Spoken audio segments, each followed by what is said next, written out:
Chase Thomas podcast. My nephew needs me to record. See, I already hate it. I hate it. All right, hello, and welcome back to another episode of the Chase Thomas podcast, where I'm still the aforementioned Chase Thomas, coming to you live from Knoxville, Tennessee, Everything School HQ, over there in Oak Ridge, Tennessee, fellow University of Tennessee alumni himself, statsbywill.substack.com. Subscribe today if you are not already. The best Tennessee basketball and college basketball writer going today, Will Warren. Will, good afternoon, sir. How are you? I'm doing really well. You know, it's been a while since we talked. Honestly, I mean, we've kept up throughout the offseason a little bit, but not the same as "quote unquote" face to face through the magic of internet. Yes. I want to get your thoughts on some major events in the last 3 months since we last spotted, because that's a great part of this show. Is I always bring up things that you may or may not already know about. So I'm gonna say my prompts, and I want to hear your thoughts on these subjects. Okay, you ready? Okay. The Atlanta Braves. Is that the end? Oh, you're just like, that's the prompt? Yeah, I'm just naming stuff. I want to hear your thoughts on a few things. I'm really curious in the ball, like just how baseball just continues to manipulate the balls. Okay. It seems like, where you're like, you're reading because I'm a nerd and checking exit velo and then looking at hard hit rate for everybody, and then no one can really place like why. I mean, the Braves' power has just been zapped up until this week. Like Sean Murphy is hitting the ball well now. Austin Riley's turning the corner. Matt Olson's still struggling to this point, but I also got destroyed by injuries, like Acuna being gone for the year. That sucks. And I think it was interesting. A lot of Braves fans were like, "Oh, you won before." It's like, well, you also had Freddie Freeman, who's an MVP. Like, I like Matt Olson, but he's not Freddie Freeman, and Freddie Freeman was the main cog on that Atlanta Braves team that won the title. They weren't the best team that year in 2021, but I think they're good. I think they're rounding into form. They've been just decimated by injuries, and then just the weird hard hit stuff where I talked about it on a Tennessee baseball show a few weeks back, where I'm like, it's kind of funny to watch the Braves and the Vols together, because they have the same offense and they have that same where it's just like power, but like we're just going to outpower people, and then we're going to throw with high velo with our pitchers, and just kind of that same personality of teams where it's just, I mean, Christian Moore is a leadoff. Like there's like some Acuna stuff there with the way that he is just unbelievable at that top spot. And I think he probably profiles as a outfielder at the next level, but I don't know. I think it's just one of those where I would be really, really curious to see like if more and more reporting comes out on how the baseball has changed this year versus last year. Cause it seems like every year there's a new report about like the baseball is a little bit different. It's like, why are we keep manipulating the ball? I don't know. That's my thing. And then I think the Braves will ultimately be fine. This is so fun to watch you. It's like winding you up and letting you go with some of these subjects. Okay, another one I'd like to hear your thoughts on. As I wouldn't say a non-musical person, but a non-popular musical person. Yeah. You can also say not a musical person. Like it drives everyone in my life crazy that I prefer to ride in my car in silence. It's when I do a lot of my best thinking. If I'm not doing that, I'm listening to a podcast. Like when I'm walking around and doing my 10,000 steps, I'm not grinding the Beck tape. Well, that's not really me. But yeah, no, here's the way to get me. If there's words in your music, guess what? Probably not going to listen to it. Probably not going to like it. Like if it doesn't sound like Charles Mingus, I don't want it. Will Warren. If it doesn't sound like John Coltrane, I don't want it. Like if I want music, makes my prompt even better, because both of these artists use a lot of words and have in the last 3 months. What are your thoughts on the Kendrick Lamar versus Drake feud? None. Haven't heard him. Like I'm out altogether. Like I have no idea. What about their personalities? I don't know. Kendrick Lamar seems cool. Drake doesn't. Okay, I'll accept that. That's a good take. Yeah. See, this could be what was it, Tom Make or Tom Miss that I came up with? Yeah, we have that. Like Tom Make and Tom Miss. Yeah. But we'll have that for next year. Your thoughts on certain subjects. Yeah. I'm gonna start sweating soon. Like you've turned the tables where like this is why I host a show and I'm not guest on shows. I was telling somebody the other day where I'm like, part of the reason I don't like, I genuinely get anxious doing other shows, and I'll listen back and I'll talk really, really fast when I appear on other programs and stuff. And like when I've done radio hits are the worst, because it feels like I'm on the phone, and I mean I am on the phone, but it feels like I don't know how to explain it, but it hits differently than a podcast, I guess, because in the podcast you still think they can edit, and it still makes me anxious, but not to the level of doing a radio hit, because there's time, you have to formulate your thoughts very quickly, and it's just I don't know, like that's not me naturally. Like I'm so much more of a table setter, Will Warren. That's why I have you on the program, because I can flip it back to the way I'm most comfortable being, because I'm not the take man, capital T. Like that's not me. I read a lot, I have my thoughts, but I don't know, they kind of come out if they do. You get me started like you do here, but I don't know how this happened. I don't know how I've imploded this much 5 minutes into this program, because Will's just caught me off guard. This wasn't in the rundown. This wasn't in what I had in the cards here. But Will was like, "What if we made Chase sweat? What if we really ramp things up here?" And asked him on the spot some musical questions, the Braves, asking about the Kendrick Lamar beef, like all kinds of stuff that he was not anticipating. And am I talking extremely fast, getting around this? I don't know, but that's where we're at right now. So I appreciate you after our little 3-month break, getting us back into gear by making me squirm on my own show. Oh, don't worry. There's one more question. Oh, perfect. Great. Your thoughts on the, and I'm sure given your what I know about you, you'll have a lot. The Euro 2024 championships. I'll bite. What's that? The soccer tournament going on in Europe right now with all the nations. England, France, Spain, etc. No, it doesn't move the needle. I got House of the Dragon. I watched CB Strike on HBO Max. That's my Euro stuff. What is CB Strike? It's a good HBO Max show. That my wife and I'm a big like Brit, like Luther, Sherlock.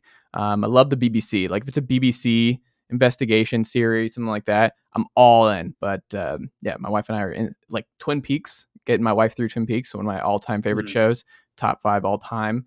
Game of Thrones, obviously, House of Dragon being back. Mayor of Kingstown, it's a banger, not British, but love me some Mayor of Kingstown. I'm a sucker for stuff like that, like a good soap opera, just over the top shows like that, like Yellowstone. Like I'll watch anything Taylor Sheridan. I don't care. Like I don't care. It's entertaining for 40 minutes. I don't care. I know it's over the top. It's great. It's like Fast and Furious for me, where I could sit down and watch any Fast and Furious movie. Did you ever hear the Dan Soder? Do you listen to his stand-up comedy at all? No, I know who he is though. Well, he has one line. He's like, "I wish, like, like it's basically like where he's talking about." And I'm gonna butcher this 100%, but go listen to Dan Soder, and he's a really funny guy. And he was talking about like he wishes he could walk into a room where Fast and Furious is on, or like an ad for the new Fast and Furious. He's like, "They're going faster." And it always cracks me up. Like that's like the speeds. Like that seems like a really nice life to be like be blown away that they're making a faster than the other Fast and the Furious movie. That's where you want to be, because it's just be like, wow, like you walk into it, they can go faster. It's like stuck in my head. It's great. I don't even remember the original question. You're rattling off a ton of great FX movies, by the way. Yeah, that's a very specific genre. In the same way that Michael Mann's Heat is a TNT movie. Yeah. Fast and Furious, Mud as well, FX movies. There'll be no one, the younger generation will never grow up channel surfing and just stumbling onto Rizzoli and Isles and being like, what's this? And then spending 25 minutes on that and being like, it's not going to work for me. It's not going to move the needle. I brought up the 1998 classic Out of Sight recently. What is in that? a friend Out of group, Sight? and no one knew it. I think George Clooney and Catherine Zeta-Jones are in it. Okay. It's another one of those classic 94% on Rotten Tomatoes. It's a great movie. This Steve Produced by Zahn? Danny DeVito. And it was Jennifer Lopez, not Catherine Zeta-Jones. I'm thinking of the there's a Clooney Catherine Zeta-Jones movie at some point. Yeah, this is a pretty stacked cast. Okay, I need to add this to the list. I didn't know this existed. Well, very good movie. Okay. We watched Varsity Blues for the first time over the weekend. Never watched Varsity Blues.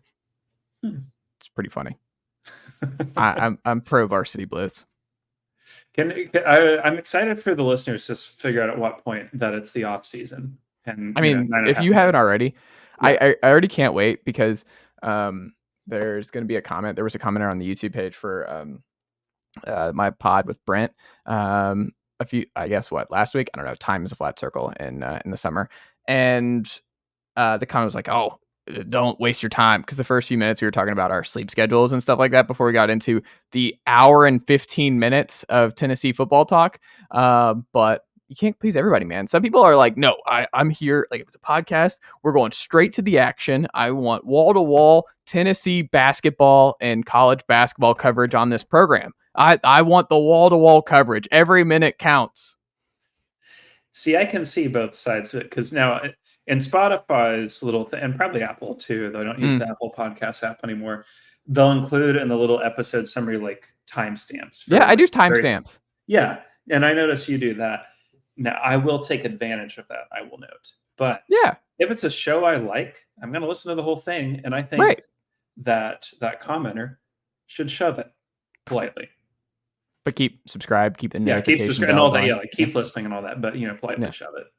Because look, I like Will, I like Brent, I like catching up with my friends. Like, this is what you do in your mid-30s. We're married men. We don't have time to do the other stuff. Like, this is us checking in with our buds, man. Like, that's part of the deal here. Like, we've got Athletic Brewing, not a sponsor. Guess what? I've got my Topo Chico. That's where we are, Will Warren, in our mid-30s. I would love for Athletic to be a sponsor of this. I would do Athletic. I would do Athletic Brewing as a sponsor. Also, sponsor statsbywill.substack.com. Like, who says you can't do that? You can be a second sponsor beyond Raytheon. Missiles you can trust. So, which naturally leads us, Will Warren, to Tennessee basketball here. Let's give people, because this is primarily a Tennessee show here, let's give Tennessee a refresher here, because since we last recorded, a lot's changed with this Tennessee hoops roster. I wrote a big column a few weeks back over on TBL Tennessee, which everybody should go subscribe if you're not already. And I wrote about like Tennessee and Alabama, because I think there's going to be a big disconnect, and you see already out of the gate here that Alabama is more of the national darling, and they've got a lot of the bigger names, obviously bringing in the Rutgers kid, recruiting really well. Like, they have the combination of they're adding blue chippers, both in the portal and through the high school ranks. They retain Mark Sears, obviously a big deal to get him back, to get Grant Nelson back. But Bart Torvik still has Tennessee, who brought in multiple transfers, as the best roster in the SEC. And it's interesting because I think Alabama is going to be, if they're not preseason number one going into next year, they're going to be somewhere in that top three.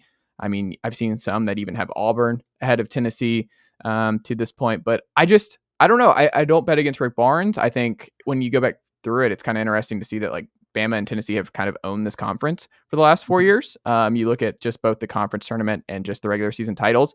It's been Auburn with once or twice they've sprinkled in, like this most recent SEC tournament. But by and large, it's run through Alabama and Tennessee. And I think next year will be the same case with the two of them being atop of the conference. And I'll be very surprised if one of the two don't end up winning at least the regular season tournament or the regular season title or the SEC tournament. But I looked at it and I get why the numbers still prefer Tennessee. And a lot of it still, to me, comes down to culture, where I am very curious how Nate Oates, who is a good coach, is going to be able to manage this much scoring, this much turnover, this much just balancing act. Because you also got Holloway from Auburn coming in, who probably won't start. Like, you just have a lot of mouths to feed at Alabama. It's extremely talented. I would say they're more talented on as a whole, but I'm more curious how it all works, because you can look at Tennessee's roster and you can start filling out roles and you can see without squinting too hard how this all works, and how even with this many transfers, it should be a seamless transition for Rick Barnes post Dalton Knecht. Do you agree with that sentiment? Because that's just kind of where I've arrived this offseason. Well, I think it comes down more to Tennessee is going to go into night one of the season like knowing they're 9 and without really barring a shock ad or something, which I personally don't have any.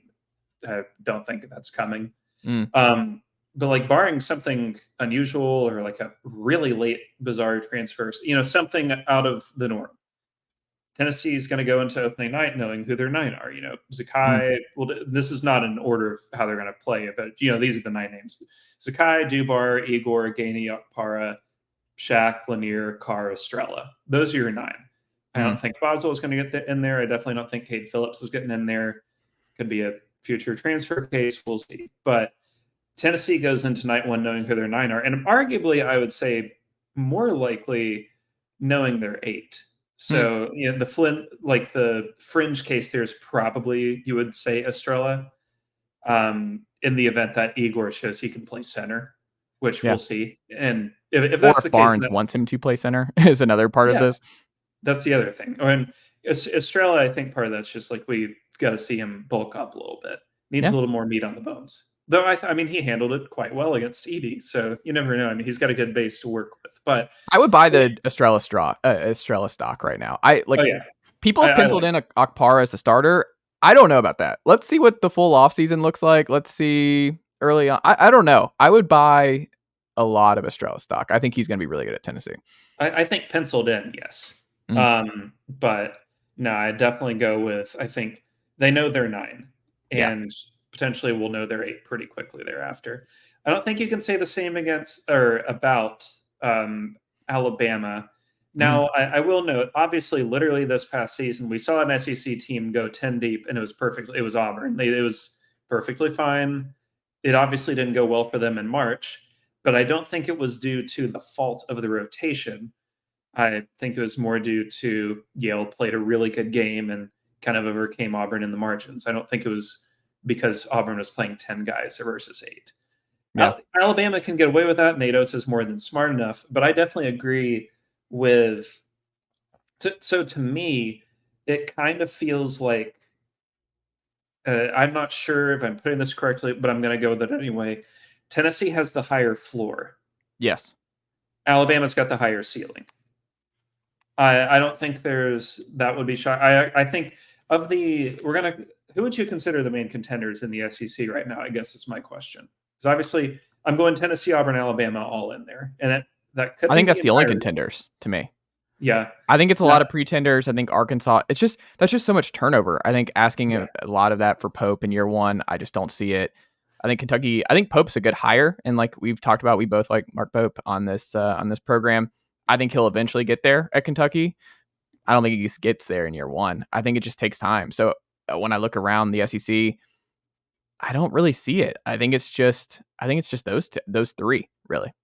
It's probably those 3. I've seen some people throw Texas in there as a fringe contender. I'm going to be honest. As long as Rodney, I think the roster's worse than it was this past year in the Big 12. And as long as Rodney Terry's the coach, I'm not buying that. Sorry. Yeah. The team I'd actually make the case for based on coaching alone is Mississippi State. That's going to be yet another year where they've got a really high floor. You got a great lead scorer. You're going to have a really small backcourt. But Riley, are they just poor man's like Tennessee in a lot of ways? Just the way they're built, their style, and everything. But poor man's Tennessee can still win a lot of games. Yeah, and like Riley Kugel's a really interesting upside swing. We'll see how that goes. Cam Matthews is a baller on defense. Like they've got a really fun roster, and Jans is an insanely good head coach. But I think so. How I would put it is, I would lean a hair toward. I'd actually lean probably towards quality being the same, roughly, more or less.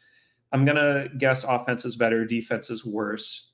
Not, and probably more so not because you lost Knecht, making the offense better. Obviously, I think more so the offense is going to be more balanced in terms of scorers on the floor. So let's say your night one lineup, and again, taking a stab here, we'll see if it ends up right. Ziegler, Meshack, Lanier, Milicic, Okpara. If Meshack can develop the shot a little more, that's a really scary offensive lineup because all Okpara has to do is set screens and take lobs. You're not asking him to post up 15 times a game. Yeah. We know Igor can really stroke it from 3. We know Lanier's drilling it from downtown.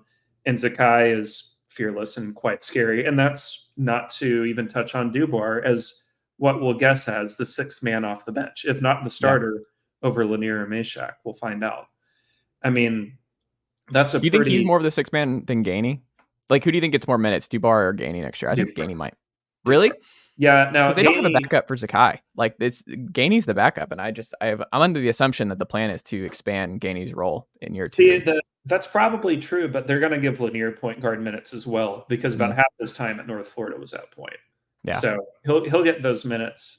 I don't think Gainey's going to get like monstrous minutes, but like 15 to 18 again feels about right for him. But no, I think they're about the same. I don't think I think that any Tennessee fan expecting Lanier to be Knecht 2.0 is off base for various reasons. Knecht was a much more vertical scorer at the rim, just more pop when he jumped. Lanier's a better, I mean, arguably, at least catch and shoot wise, a more accurate shooter. Very scary from out to 25 plus feet. But I don't think he's going to hit as many off the dribble as Knecht did. I don't think he's going to have the same, regular success of hammering the rim. The guy who I'd actually look to for that would be Dubar. Dubar was pretty scary when he got downhill this past season and was, despite the wonky looking shot, a very good shooter. So it's going to be interesting.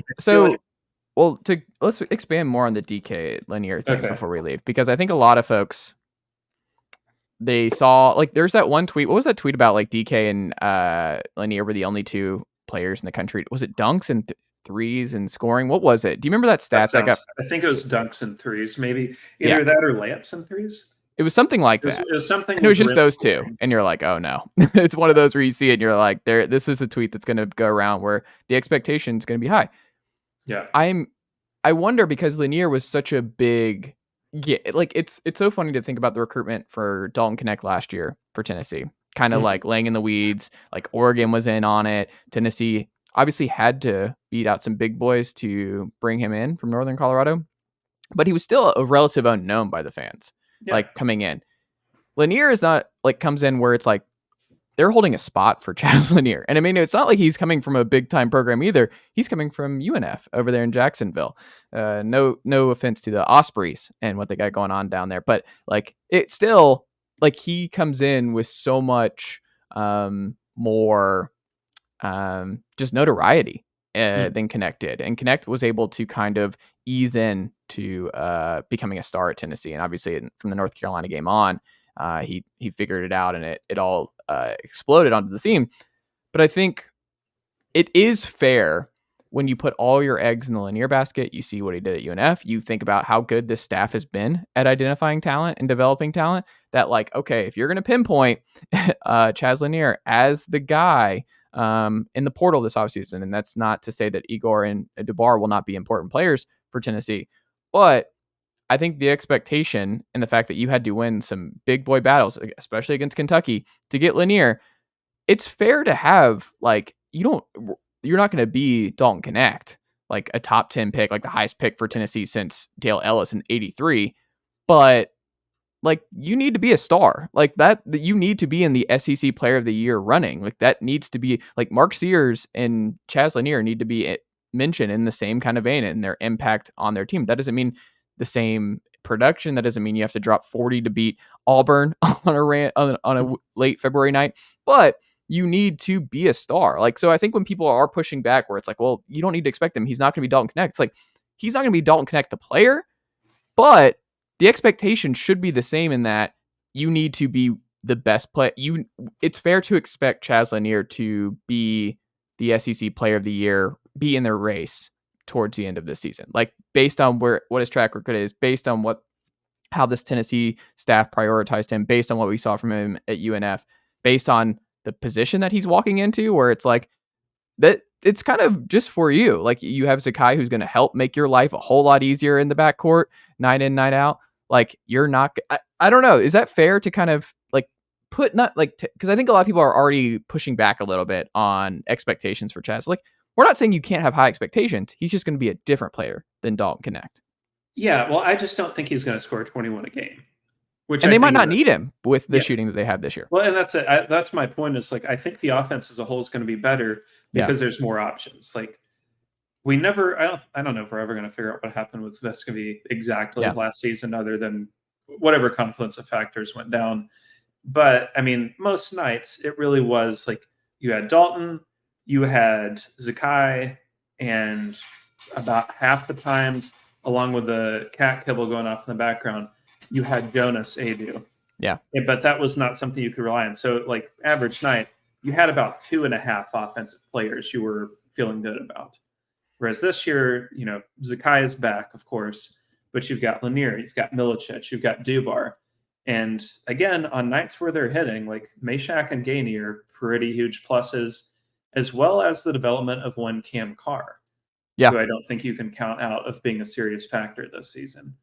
So I just think he's not going to have to I do would say, as like, much. yeah, He could have the same efficiency numbers, though. Yeah. Cam is, I think, the biggest wild card for Tennessee this year. Mhm. He's my biggest wild card. Like, it wouldn't surprise me if Cam broke out this year, like, and has a bigger role. Like, he has the offensive upside. He's long. He's like rangy. I think he'll be a good defender eventually in this at Tennessee. I don't know. Like, could you see? Because like Meshack has to start, and I'm like, I've been the biggest Meshack guy for the last 3 years. Like, I love Jemai Meshack, especially come tournament time. There's just no one you want in your locker room more than Jemai Meshack. But I do wonder, like, I think Rick Barnes is going to have to find the right kind of balance with Estrella and Cam, because I think they have to play more, figuring out how to weave in Gainey as the backup point guard and where his minutes lie, who the best partners are for him, especially when he's in defensively, because him and Jemai just have very, very different skill sets, figuring out when to kind of stagger the two of them or play them together. Like, there's just, I think this is going to be more of a, it seems like there's a lot more defined role players on this year's Tennessee team than last year. Like, Vescovy is kind of a Swiss Army knife. Josiah was a Swiss Army knife. You were able to kind of mix and match these guys a lot more last year. This year, Okpara, he's only playing the 5. Like, Okpara is a very one-dimensional type player. Very effective, but it's a one-dimensional type guy. Dubar, threes, like, it feels like he's going to have, like, his set role. He's not going to be Josiah, and I think people who are expect, like, it's just not going to be that kind of player. Igor, I guess, is the more of the Swiss Army knife that could fill that role that Santi and Josiah kind of had last year and in the last few years.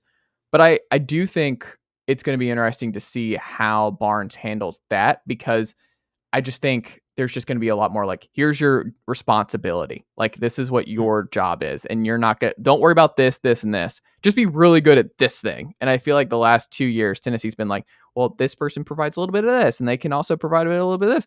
I just think it's going to be a lot more. It's kind of almost like an NBA type deal. And I think it's going to look more like an NBA offense, because you just have so many 3-and-D shooters. Like, don't overthink this. We had the lead guard. Like, Sakai is going to probably feast. I would expect him to have the highest assist totals he's had in his career with this group next year. And that helps because he's one of the best passers in college basketball. But I don't know. I just feel like it's going to be more of an NBA looking offense this year for Tennessee, because you're going to have a lot more defined roles than you have the last 2 years. Well, and it goes back to, how they've sort of progressed post-COVID, I would say. Yeah. First, the Kennedy Chandler team, where they, didn't involve as much pick and roll, but they used it where necessary. Team was a lot more spaced out. You didn't see as many multiple non-shooter lineups. This past year, I would say very NBA style offense towards the end of the year, with DK as sort of a point forward. Yeah. And then now you're going to kind of get into it's not going to be that exact thing, unless I won't be shocked at all if they use Lanier as the, sort of quasi point guard and ball screens for a lot of this. But Zakai, extremely skilled ball screen operator. We've seen Gainey do quite well with it.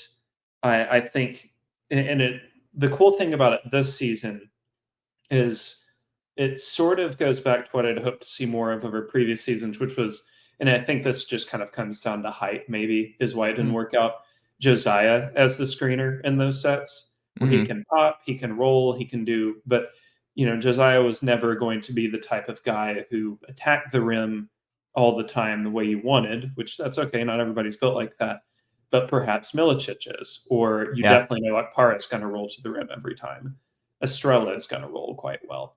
So you've just got more options this year, a more well-rounded lineup.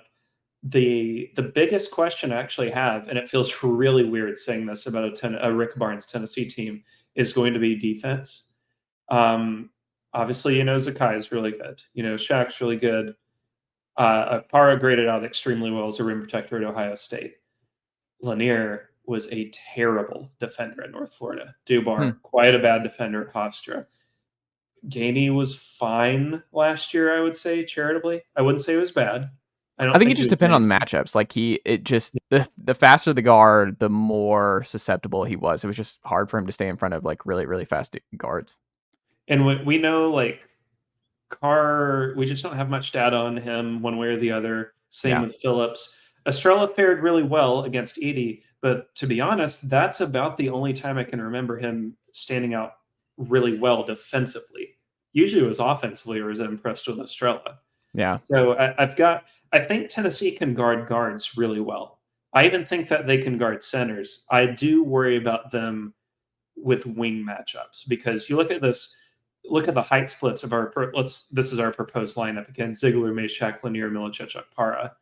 5'9", 6'4", 6'4", 6'10", 6'11". So what are you going to do when the opponent's best player is 6'8"? I mean, it's going to be a lot of Meshack.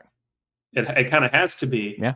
But you're giving up 4 inches there. And he can handle that, but then, I don't know. It's a thing that it might not always come up, but I do wonder about that. Yeah, it's like no roster's perfect. Like every roster is going to have holes and things like that. But like I think that's just a Meshack, and I'll ride for Meshack in that regard. Final thing here. I will put out a prediction now, and we'll revisit it come March 2025. This will be, aside from the obvious Grant and Admiral team, the best offense Tennessee's had in 20 years. So on the flip side, then. Because, I mean, we've expected top 3 defenses. Do you think this will be like if Barnes is able to pull off a top 3 defense is like his best coaching job in his Tennessee career, if he's able to have a top 5 defense again with this group? Yes, I think unquestionably. If they pull off top 3 again, that's his best defensive coaching job he's ever put together, which would probably surpass 17-18 for me, which I think was, at that point, the best defensive job, because it's not as if any of the guys on that roster were true ball stoppers as players, outside of, like, I guess, Kyle Alexander. Yeah. That was pretty much it. But he turned that into a top 5 defense. So, I mean, yeah, I think the offense is going to be really good. Weird to say it, but the defense is the question. But no, I mean, it's kind of a bummer again. And I know, like, there's a lot of exciting things happening at Tennessee right now. Baseball, obviously, softball had a pretty good run. I don't think it was bad. It wasn't ideal, but not bad. Football is poised to have a pretty solid season. I'm sure the women's soccer team will be good again, because they seemingly always are. So it's not as if Tennessee's short of entertaining products, is what I'm getting at. To say nothing of the new women's coach for women's hoops. I think it's going to be very entertaining. I think fans are going to really, really dive into. It's just setting up to be an awesome next 9 months to be a Tennessee fan, is my thought. I agree, Will. Final thing on Tennessee basketball, though. Santi, Triple J, Tobe, and Adu. Who do you think the Vols will miss most over the course of the season? Whose absence will actually show up on the court the most? I have 2 answers here. One for the fans and one for the actual on-court product. Okay. The fans are going to miss Tobe the most of those 4, because I think people got really frustrated with Santi. Triple J has always been divisive, and I think people really faded hard on Adu thanks to the last couple of performances he had in the season. The love never really subsided for Tobe, because he, crazy effort guy, fouls like a machine, which can be good, can be bad. You do have 5 to use, but the effort was never questionable. Like, you always knew, no matter when or how you put him in a game, what he was going to do. He was going to get you 4 offensive rebounds and 4 fouls. Like, you always knew what you're getting, and people love that type of thing. On-court product, I think I might go against the grain here and pick Triple J, because because not really as much the offensive side, though his catch and shoots are going to be missed when he was really hitting. As well, I will honestly miss the 10-foot turnaround too, which is strange to say. He was just very good at hitting it. But they're going to really miss his defensive versatility. If you could add one of those guys to this roster, it would be him, for what we mentioned earlier. Yeah, you have Shaq to guard like a 6'8" guy if you need to. But if they have multiple scoring wings, that's when you really could have used a Triple J. Like, he is, for all of his warts and flaws, a terrific 2 through 4 defender. Yeah. You could also sell me on Adu. We'll see what Okpara is, just because Adu was getting progressively better year by year. No, Adu had a really good SEC run. I thought. But obviously pretty rough. People just remember the last 2 performances, and that, I mean, it's recency bias, but I think Adu was a really good player and a really valuable player for Tennessee all year long. Like, you could sell me on Adu and Estrella being the right combo. Because like you said, Tobe was just a fan favorite, but he also played significantly less than Adu. So Adu had, like, when Adu was off, you just knew immediately. Like, it was one of those things where it was when Adu's gonna have a good game, like it's right out of the gate. Yeah. You're like, oh, this is an Adu game. And it was the same as Kamwa. Yeah. Because if the first shot win it. Yeah. And it was divisive. It was just that. But I think his upside was better, and I think he was a better player than Kamwa here. Yeah. Kamwa had an all-time great, and we should always be grateful for the Duke game for Kamwa. But by and large, Adu night to night was, I think, more consistent and someone you could count on. And also, just if he was back for this final year, I feel like he was really good for Estrella in that development. And like Tobe, like you said, played hard, and I understand why he was a fan favorite. But I felt like I thought it was strange that fans were more. And I guess it goes back to, like, I get that, but like my immediate reaction, I think we're on the same page, is like, I think you'll miss Adu more than Awaka with this group, just because he was just a multi-dimensional player. Yeah. And he could do other stuff, because I think people just assumed I think people got way too lost in the Edie stuff, and that he was a bad defender, this, that, and the other, soft, whatever. Adu was a really good player and good defender for Tennessee this past year. And I think Adu would have been really good. And I think if Tennessee was able to go into this year with Adu and Estrella as the big man combination, I think that still is a higher ceiling, and Tennessee's a better team than Okpara. And I think Okpara will be good, but I don't think Okpara is as good as Adu. Yeah. And, again, you only think of the last thing people do forget. Like, Adu is really good, honestly, on defense in the round of 32 game against Texas. Yeah. A couple of huge blocks in that game. Yeah, I agree. Will Warren, let's transition here a little bit, broader picture, because we haven't recorded since the tournament, and I wanted to get your perspective now that you've had a few months to reflect on it. What are some lessons that this March Madness has taught you that has stayed with you the 3 months since then? Number one, KenPom was right. Again, people should bow down to their fearless leader.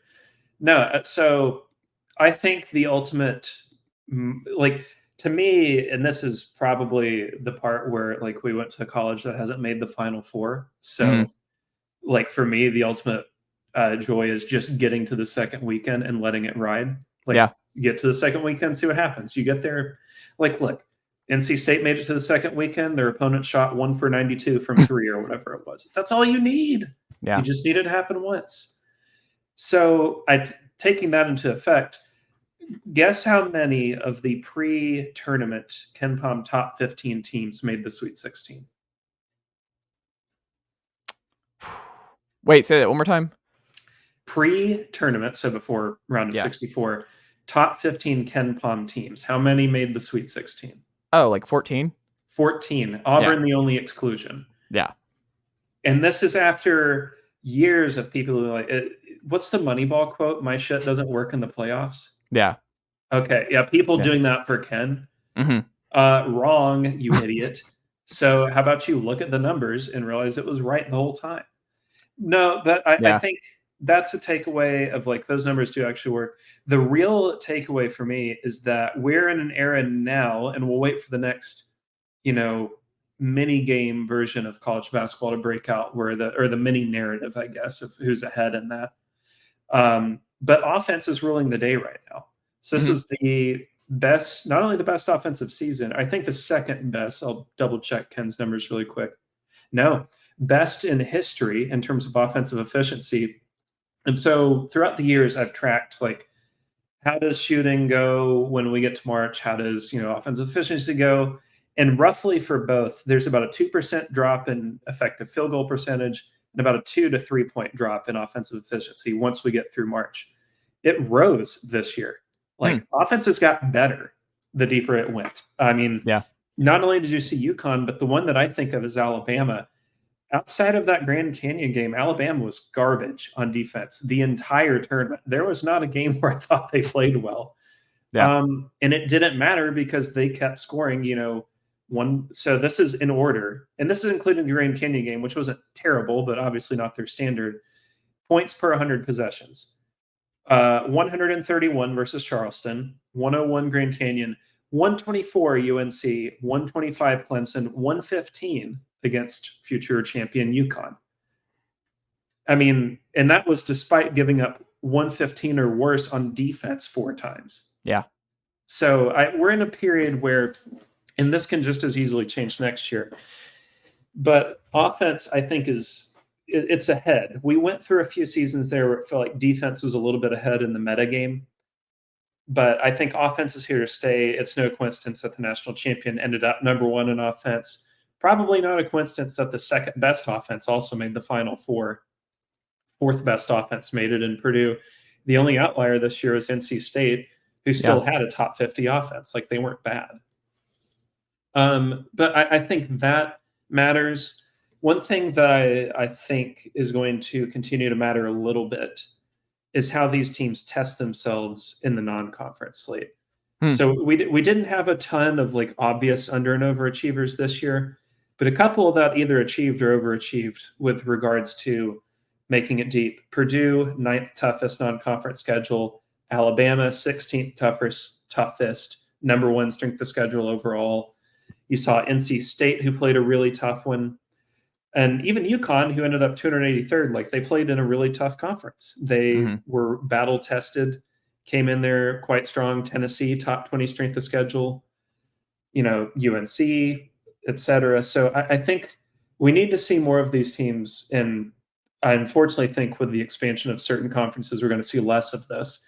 Yeah. But we need to see these teams test themselves a little bit, because the teams we saw underachieve, relative to seed, Iowa State, 345th in non-conference strength of schedule.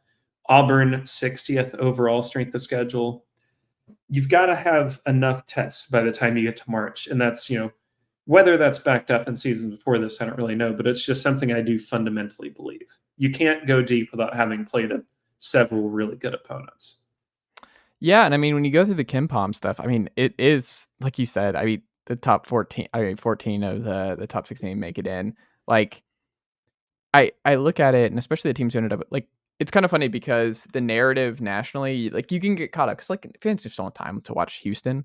Houston was still a top 20 offense, but I think if you asked a random college basketball fan, like, what would you guess they were efficient, offensive efficiency wise? And I think most fans would be like, 90th. Yeah, like, they would say it was terrible, and you're like, nope, it was actually in the top 20. Like, Tennessee, it felt like at times, like, oh, even with Knecht, like, as good as Knecht was, they're like, what was Tennessee's? I think a lot of people would be like, probably top 20 with what Knecht, 28. Yeah. Like, but it was baby steps, right? Like, that's part of why you got to be excited, because I think for Tennessee to make that Final Four, to realistically win a title, they just have to continue to get better offensively. And like you said, that's just where the sport's going. The defense won't go anywhere. Like, that's kind of maybe the best part about the Barnes era here right now, is that Barnes is adapting, and you're still seeing it's not like defense is not important. Like, UConn has been an extremely great defensive team the last 2 years, and going back to back, like, it still matters. Houston, it still matters. Purdue, still a top 10 defense. Like, it's still popping up, but you have to continue to evolve and have to keep chipping away at how good you can be offensively. And I think that's what makes Tennessee so intriguing this year, and why I still think that they can be better than last year's team, is that I think that number 2 defense versus 28 offense is going to be closer this year. I think it's going to be like, even if you slip, as we talked about, like, it's not a top 3 defense. You don't have to have a top 3 defense to win a national title. I think most Tennessee fans, and I think you would take this too, is like, I would probably be 12th. Yeah, I would go like the most realistic that I'd be most happy with this year is like 15th offense, 8th defense or something. That, I don't know if that gets you to the Final Four or wins a title, but it's close enough where I'm like, that's a really, really good team. That's a KenPom top 6, top 8 team. It's really good. You're going to be in the ballpark, and you should make it to the second weekend. And then, like you always say, like, then whatever happens at that point. But I don't know. Yeah. Well, one other lesson I do think is pertinent for a large subsection of college basketball consumers. I think it's a piece we've dispersed in the show before. The theory of just keep being good enough. Like, this Alabama team, I would say at best, was the 3rd best under Oates. Yeah. Maybe 4th even. Yeah. They made it far. I don't think this Purdue team was bad. I mean, it was like probably about equal to last year's. I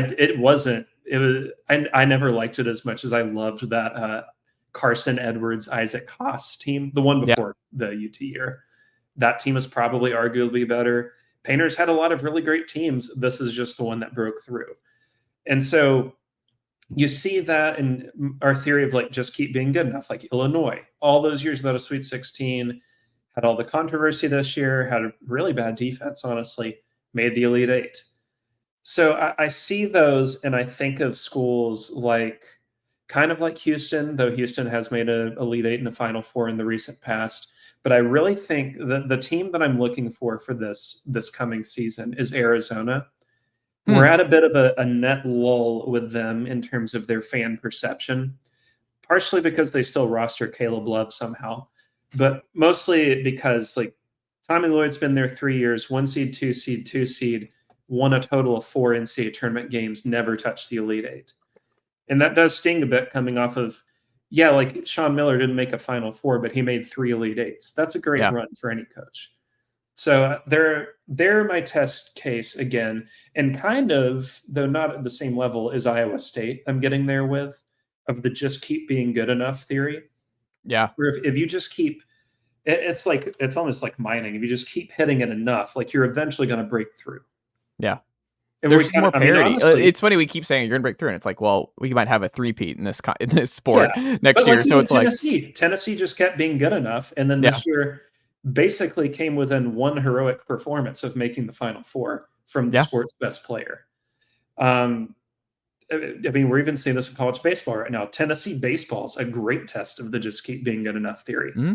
I don't think this team's better than 2022 by any stretch, but I think offensively they're better. Yeah, they probably are. Like pitching, definitely not. No, but they just kept being like good enough to keep getting to Omaha over and over and over. And now it looks like they got a pretty darn good shot at breaking through. Yeah. We've seen that college football, Michigan kept being good enough, struck when it mattered. So I think we read into March success or lack thereof a little too much. It obviously matters. Like you want to hang banners and whatnot, and you want to have stuff to remember.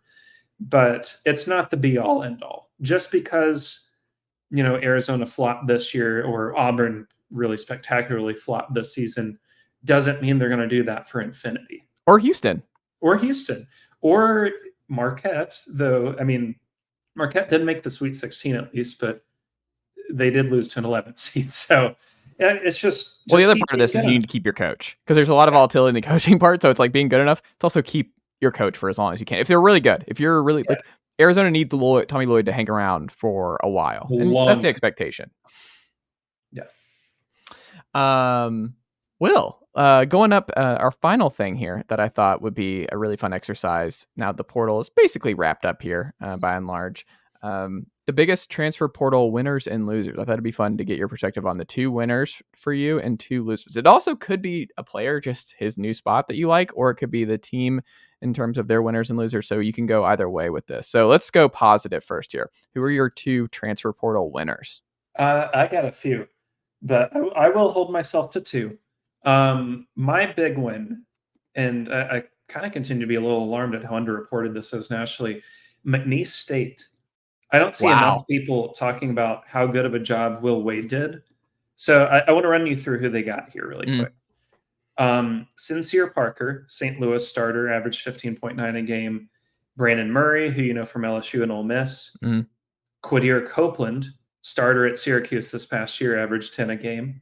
Joe Charles, second best player at UL Lafayette this past season. Not going to screw this guy's name, but Bryant Sella something. We'll go with that. Arizona State, 6th man. Let me recap that for you. He has 3 Power 5 starters or 6th man, plus a starter from one of the better teams in the A-10, plus multiple leading scorers from other mid-major schools in a Southland Conference school. Yeah. To go with 2 starters coming back. That is a level of talent I don't think the conference has ever seen before.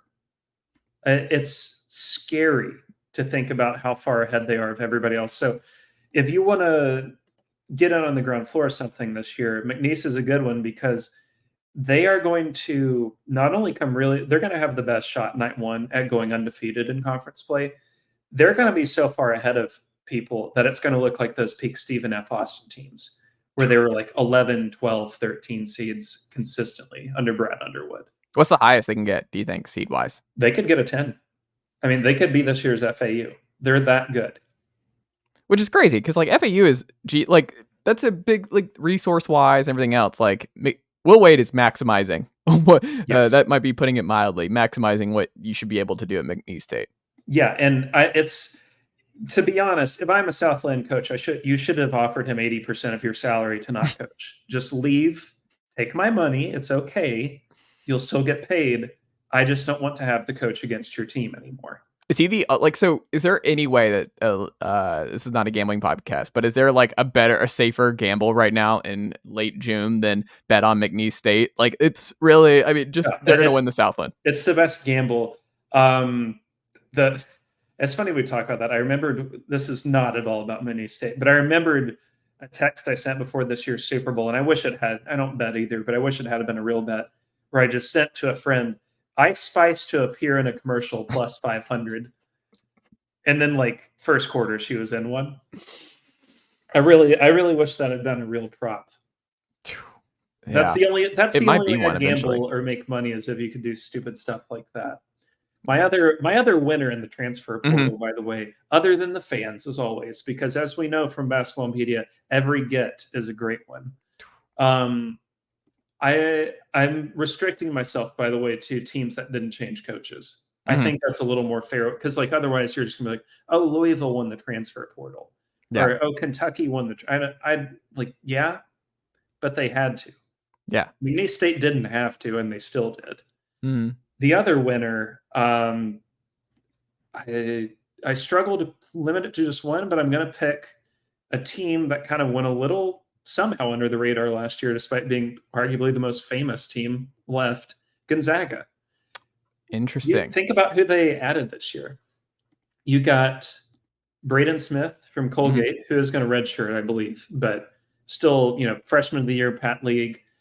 Just very, very good player on the whole. And it's only because like he's not gonna he just won't make the rotate. They're like already deciding, right? Like it's not a health red shirt. He's just like, hey, we're gonna conserve it. Like you're just not gonna be in this rotation, and let's just maximize you next year. Well, I think he's hurt too, if I remember correctly. If I thought it was a weird. I mean, I remember reading. You could be right. It was just like one of those where I'm like, is he hurt or no? Like, why is he just shutting it down? Like, I don't know. You could be right here. I'm looking it up, but continuing, Khalif Battle from Arkansas, who Arkansas very lost team this past year. But I would love for you. I mean, I don't think you'll get it, so I'll just say it. Khalif Battle, final 7 games for Arkansas this year, 29.6 points per game against like some really good competition, not crappy either. If they can find a way to have him as 6th man, they're going to be great. Michael Ajayi from Pepperdine, who is their one good player, 47% from deep and top 15 nationally in defensive rebounding percentage. The amazing thing about Gonzaga, Mark Few made it all of 1 year where he wasn't at like a top 3 or 4 team in the sport and said, that's enough for me. I can't take it anymore. I got to be good again. Yeah. And this is after they made the Sweet 16, by the way. So you've got a lineup where you've got Ajayi, Battle, Ben Gregg is back. Steele Venters, who everybody forgot about because he got injured, he comes back for another year, the Eastern Washington transfer from last season, to go with Ike, Nolan Hickman, and the amazing Ryan Nembhard. Yeah. That's a top 5 team night 1. I can't wait to watch Gonzaga play this year. And they've been kind of forgotten about, right? Like it's just been kind of a weird... How would you best explain why Gonzaga has kind of wandered the wilderness the last 2 years? Well, a little mix of like not enough depth. They did run into some misfortune with the injury to Venters in particular, because he was going to be a starter for them. You can't control that. But I think it's a little bit of a mix of maybe not enough depth and not enough ball stoppers. So that team before them, horrendous defensively. Horrendous. And they got a bit better last year, though I still don't think it was anything special. I'm sure Gonzaga fans would agree. They didn't really have a single wing stopper on last year's team, whereas the year before they didn't have guard stoppers. And lest we forget, the Gonzaga team that made everybody think Tennessee 2022-23 was going to have an amazing offense. That's true. So this year, you've got wing stoppers, you've got guard stoppers, you've got EK. I still don't like EK much as a center, like rim protector, but as a pure scorer, he's about unstoppable in the post. And like Ben Gregg, I continue to be impressed by him. He just has his role and he does it really well. He's nothing special, he's nothing amazing, but like for what he is, a 6'10 guy that can protect the rim decently well and hit threes, like hard to find many better at that highly specific role. Yeah. So he's just like, I don't know. I look at their roster and I see a team that has 10 legitimate options to get down to 8 by March. With a bunch of returning continuity. Like the best transfer portal winners are the ones who keep their continuity while also plugging. Like that's what the portal is supposed to be about. That's the thing. I think that the best way to do it is add like 3 to 4 guys and then bring back as many as possible. Mm-hmm. So Gonzaga's done that. Houston's doing that. Yeah. Kansas honestly kind of did that too. I'm curious on them as well. There's a lot of teams I thought did quite well, but those two stand out in notable ways where it's like they're both improving from previous editions at different levels. Though I would obviously say one probably has a greater jump to make than the other. Like Gonzaga is making the leap from, we'll say 15th to 4th best, whereas McNeese is going from like a team you never think about to a legitimately night one might be top 50 team in the nation. Yeah. We'll end on this. The 2 losers of the transfer portal for you this cycle. The fans. I'm tired of hearing about how every single player, number one, there will be 2 teams mentioned. Number 2, I have had my fill, and this doesn't seem to be the most popular opinion in the world, but I'll stand out on a limb when I need to. I've had my fill of points per game. I need people to realize that when you say a South Dakota transfer heading to Florida State scored 12 points per game, it means nothing. Mm-hmm. Who cares? I don't know if that meant he shot 17 times. I don't know if that meant he shot 4 times. I don't know if he was on a good team because of conveniently the record field goal percentage, efficiency numbers, none of that's ever listed. He just scored. Congrats. He was just a bucket, man. He was just a bucket for South Dakota. I'm sure there's a great reason why I've never heard his name before. So I'm a little tired, and some of this is like, it's obvious. It's, access protection, which that's fine. I've done it myself. I have unironically praised Rick Stansbury before because I was afraid of losing a Western Kentucky contact. It happens. I get it. You don't want to fall into that though, because then I'm just a little tired of every single portal piece or portal ad being the greatest thing since sliced bread. It's okay if they're not a Dalton Knecht guys. Not every transfer is going to be amazing. Some are forgettable. Anybody remember one Tyreek Key? Nobody except the 2 of us does. So that being said, my 2 losers, finally getting to the point. You're going to be shocked to hear this, but once again, I hate what Arizona State has done. I would like to get inside the head, though maybe I wouldn't, of Bobby Hurley and just kind of figure out, like, what is it that you think you do here? What is your thought of offense? Like, what are you planning on? Like, how do you plan on putting the ball in the basket, which last time I checked was a pretty important part of basketball? Your best offensive player on this roster is Jaden Quaintance. Is it Quaintance? He's a 5-star recruit. Yeah, the one who they pulled. Who did they steal him? Like, because he was like not. And that was a huge stunner too. He was what? Say his name. Jozon Sanon. Mm-hmm. I don't keep up with the recruiting side as much, but it was just out of nowhere. Where he was a 5-star. Just like it seemed like it wasn't on the radar. It seemed like that struck a lot of people by major surprise that he ended up at Arizona State. Yeah, and so they've got those 2. They've got Adam Miller, who you last remember from washing out at Illinois, mm-hmm. or LSU, by the way. I forgot about that cameo. Or BJ Freeman, who I will say was awesome at Milwaukee last year, but on extremely high usage, very poor defender, and got hurt towards the end of the season, was not really the same down the stretch, I didn't feel, especially in his final game. So that's an interesting roster, how that scores in the big freaking 12. I don't know. So best of luck to you. But they are my pick. I hope I'm not outing friend or sponsor, whatever of yours, the overtime account, Twitter, Instagram, whatever, overtime. Yeah.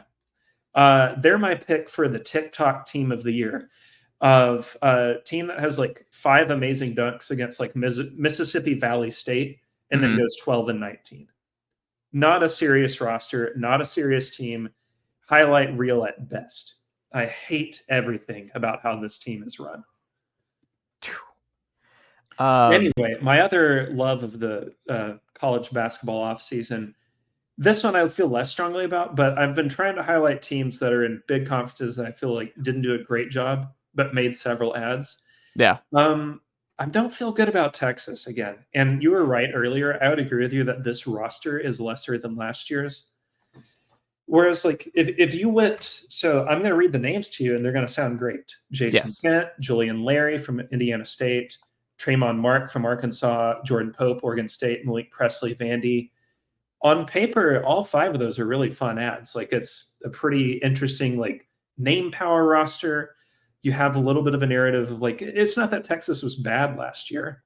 Yeah. But they weren't the year before when they had the hyper talented team. I just look at it and we don't really, like, I can't tell you, like, Malik Presley was bad on a bad Vanderbilt team. I'm not really sure why you're going to get him for depth. You don't bring back anybody notable from last year. Like, Tyrese Hunter's gone, Dylan Mitchell's gone.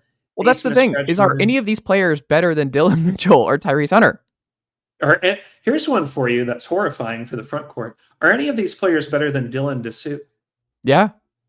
Are they? So I think that's the thing. Like, they're the ultimate, like, people get caught up in, like, who you brought in the transfer portal. Like, fans are just like, oh, Texas, look at all these names they brought in. Like, look at who they lost. Like, these are not bad. Like, it's just because you know Hunter and you know Mitchell and you know where they were last year. But it's like, no, they're better. If they were coming in this cycle, and if you flip it, you're like, oh, they got better. Like, that's the whole thing, is like, oh, wow, Texas added Dylan Mitchell and Tyrese Hunter. Those are nice ads. Like, it's no, I don't think they're better.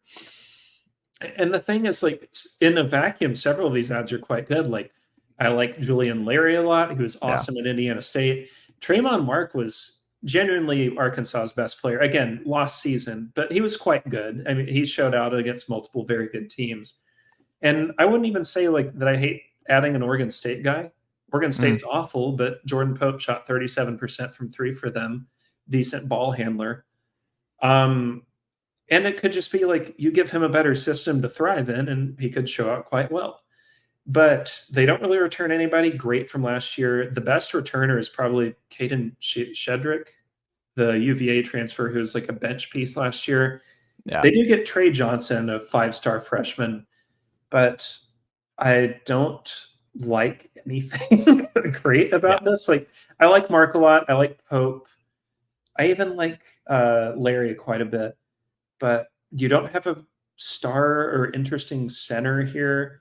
Trey Johnson, 5-star freshman, could be awesome, but we've seen 5-star freshmen really struggle. And to go with that, he's going into a new league entirely. I mean, Big 12 basketball is kind of its own little war, but I do feel pretty strongly that SEC basketball is the most physical version of Power 5 basketball.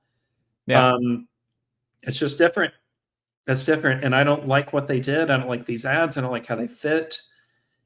Are they a tournament team next year? Huh? Are they a tournament team next year? I think they're a tournament team, but it's kind of like their fans got into the mode under Beard, perhaps willingly so, of saying like, hey, we're going to be top 15 every season. And I don't feel like that's the case. To me, they kind of feel like a 6 or a 7 seed heading into the season. I think which is worse. They may well be worse because I can see it offensively. I can't see it defensively with this team. They could really struggle to get stops. Well, and think about it too. When you're going to the SEC, like, part of what the reason I think they're in for a rude awakening in multiple ways is I was thinking about, like, so South Carolina's not a pushover, so they break through, right? Like, South Carolina, Lamont Paris has got that thing moving. Arkansas is gonna be better. I think Florida is gonna be better. I think Ole Miss is gonna be better. I think Mizzou doesn't have the season from hell again going into next year. Vanderbilt, I think, is improved. I think is going to be way better is Vandy. Vandy's roster upgrade is, they should be talked about way more. Mark Byington killed it in the portal. So, and like, there's the Big 12 is great, obviously, But there's not a UCF in this conference. No. Like, I don't even know who the preseason favorite is to be the worst team in the SEC this year. It's probably Georgia or LSU, one of those two. Georgia, things went like this fan base is like excited about like next year and like getting a 5-star kid and all that, like up and up. Like, I think it's probably LSU. You could sell me on. I'd lean LSU. I guess you can maybe Oklahoma. Maybe could Oklahoma be really? I think you can make a case for which that's going to be interesting discourse if they are the worst with Moser in year 4. Yeah, year 4. Oh, that's a good over-under. Will Warren on this. Porter Moser and Rodney Terry are still coaching at Texas and Oklahoma 2 years from now.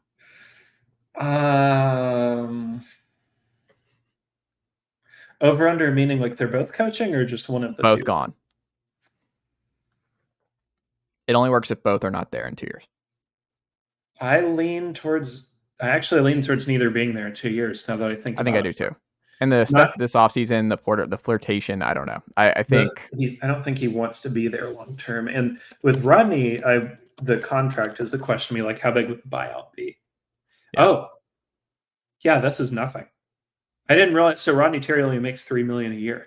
That's it's nothing also for Texas. Yeah. Yeah, Texas could fire him tomorrow. They'd be fine. Yeah, I don't think either are there in 2 years. No. Will, what can the good folks check out from you over at statsbywill.substack.com? I've got a new piece coming hopefully next week. A continuation of an idea I did a year or two ago about over and underachievers versus the KenPom preseason rankings. But this one's just coach based. Can you guess the only coach who has, for 8 straight years, which is amazing, 8 straight years, overachieved their preseason KenPom ranking? It's not Dan Hurley before you guess. You what? It's not Dan Hurley before you say that. The 8 years would have scared me off, Dan. I'm trying to think 8 years here. They've out. Is it Rick Barnes? It is not Barnes. Okay. I think he's 6 of 8. So he's not. I'm gonna go. Let me think here. Give me who stands out the most here. I'm gonna go. This is riveting radio. I'm gonna go 8 straight. Final guess. I'm going to say Doug McDermott. Or not Doug McDermott. That's his son. Greg McDermott. No, he's done quite well. I've got to figure out his numbers fully, but it is Grant McCasland, head coach of Texas Tech. Oh, overachieved his 1 year at Arkansas State by 150 spots. Overachieved every season at North Texas, all 6 of them, and overachieved by 14 spots in year 1 last year at Texas Tech. Wow. That if you're looking for a team to bandwagon this year, and I've already staked my claim on this, get behind Texas Tech. That's going to be a really fun team. Who's number 2 in this? Do you know off the top of your head? I'd have to look again. Okay. Lamont was pretty high. Lamont's gotten pretty good at overachieving. But it couldn't be every year because they were just Eric so bad Henderson 2 years ago. at South Dakota State stands out as another guy who's really good at it. Well, there you go. Go subscribe. statsbywill.substack.com. Best college basketball in Tennessee coverage over at statsbywill.substack.com. Go subscribe today if you are not already. But Will, thank you as always, my friend, and I'll talk to you very soon. Thanks for having me on.